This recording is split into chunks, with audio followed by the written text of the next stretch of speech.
No one talks about it. But there are nets that return as empty as the eyes of the one who cast them.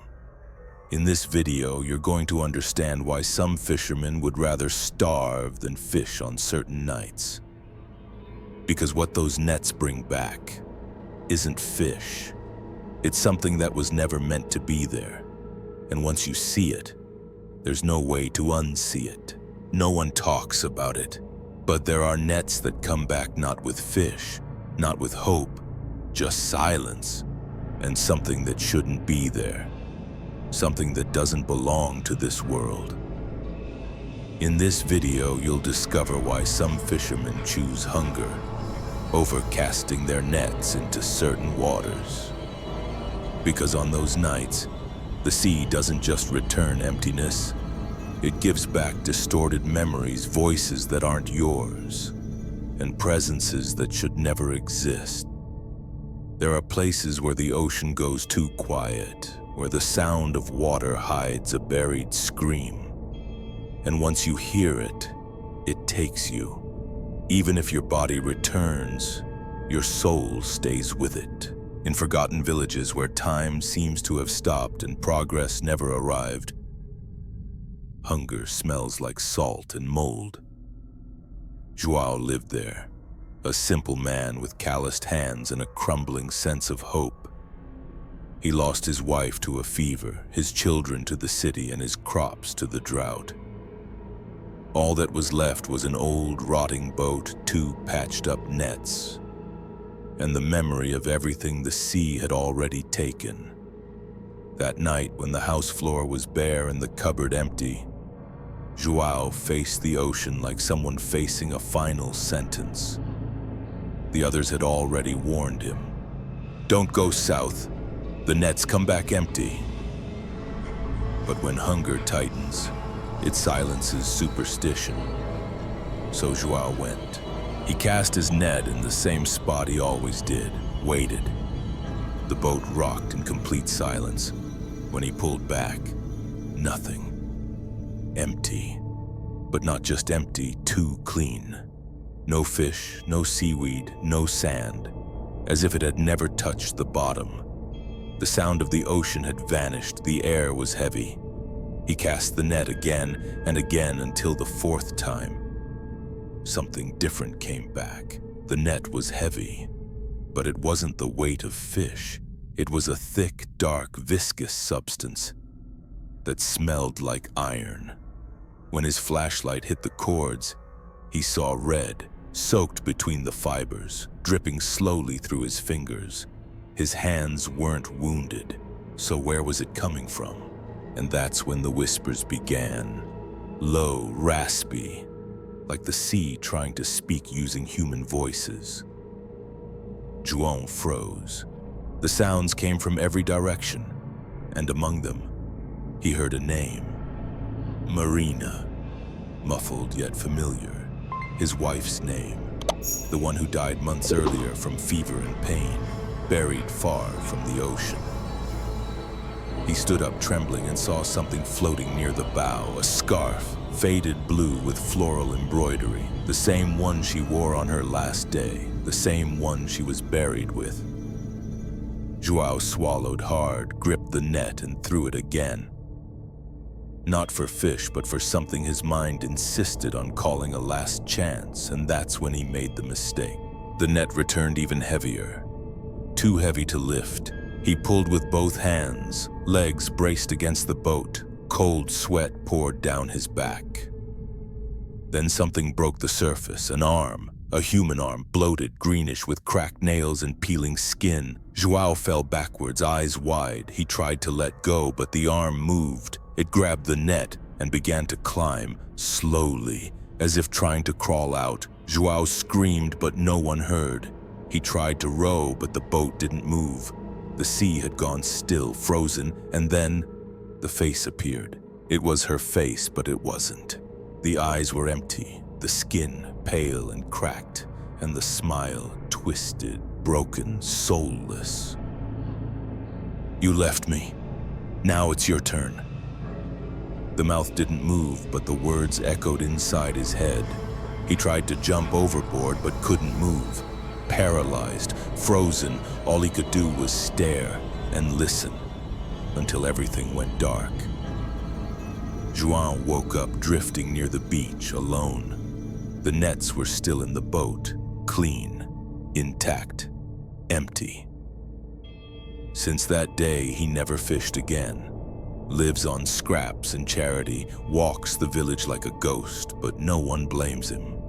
Because everyone knows sometimes the sea chooses, and when it chooses, it takes something from you. Even if it gives your body back. If you've ever felt the ocean calling to you, silently, ignore it. Some nets return empty for a reason, because what they might bring back should never see the light of day. And if you insist, you won't return the same. But João's story is not unique. On the East Coast, near a village called Dry Bay, another fisherman vanished. His name was Elias, experienced, respected. He was known for never returning empty-handed. But on a strangely quiet night, no wind, no tide, no moon, he cast his nets and never came back. The boat was found 2 days later, adrift with torn sails and the net tangled as if something had pulled it from below. Inside there were no fish. There were teeth, human, misaligned, embedded in the nylon like something had tried to bite its way out. The net was soaked, but the hull was dry, and on the boards, deep scratches, almost like claws. Your fingernails had scraped their way up from the bottom. Elias was never seen again. But that same week, a boy from the village found a bottle trapped between the rocks. Inside it, a soaked, torn piece of paper, a note. The handwriting was shaky, nearly illegible, but 2 words were clear. Don't cast. The priest burned the bottle, but the boy swore that at night, even without it, he still heard knocking, as if something was trying to get out of the sea. There are ancient records, long before nets, boats, or villages. The first inhabitants of that coast, indigenous tribes, avoided certain coves. Said the water there wasn't water, it was sleeping flesh. That during certain moons, the skin of the ocean opened, and whoever fished in those nights was casting into the dark soul of the world.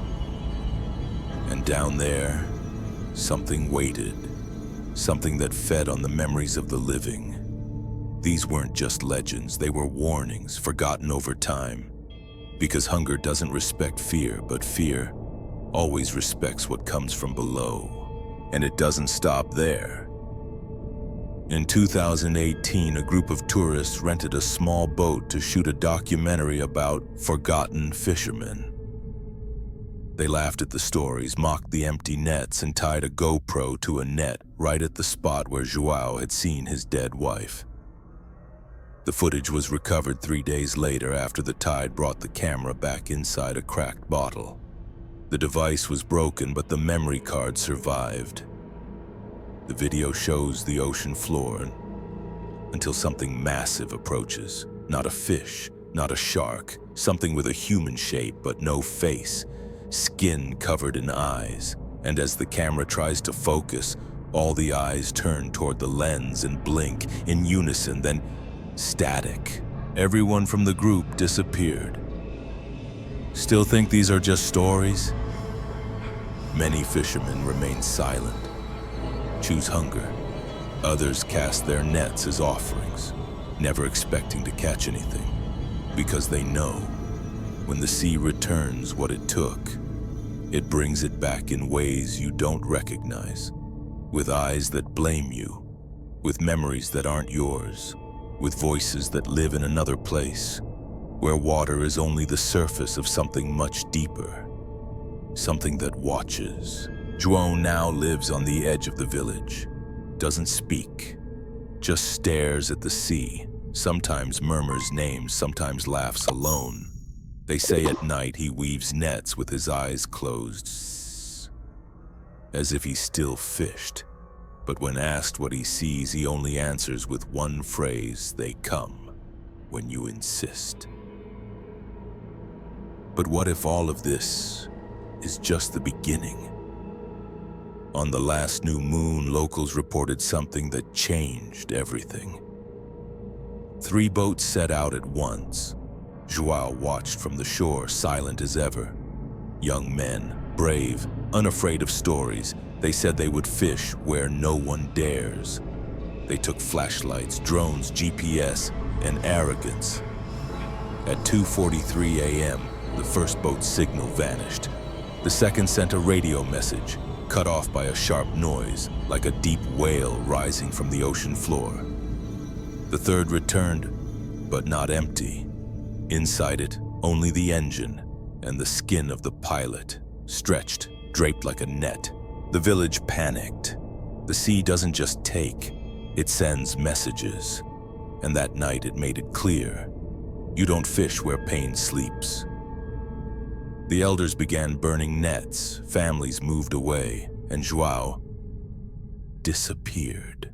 Left behind only a message written in blood on his hut's wall: they will rise, and now they are hungry. Days later, a Navy vessel found a patch of still water completely frozen miles off the coast. Investigating, they discovered hundreds of nets floating, all wide open, all stretched, and in each one, a human face, eyes wide open, alive, trapped, like the sea was building its own army, made from those who dared to challenge it. And here's what no one told you. The nets weren't tied to any boat. They floated, anchored to nothing, as if someone or something was fishing in return. And the question wasn't what happened to them, but rather, who's the next to be pulled? Because now the nets have started showing up on other shores, faraway cities, tourist beaches, and inside them, voices, whispers, calls. Maybe the fishermen of the past never left. Maybe they're just waiting for someone like you to hear the sea's call and cast the wrong net. So next time you hear a story about vanished fishermen, empty nets, or bodies that return different, remember, the sea doesn't need your belief, it only needs your attention. Because once you listen, it finds its way to you. And from there, there's no coming back. If you enjoy stories like this, diving deep into dark secrets and raw truths no one else dares to tell, subscribe now to Fear Stories. Here, fear isn't just told, it's felt.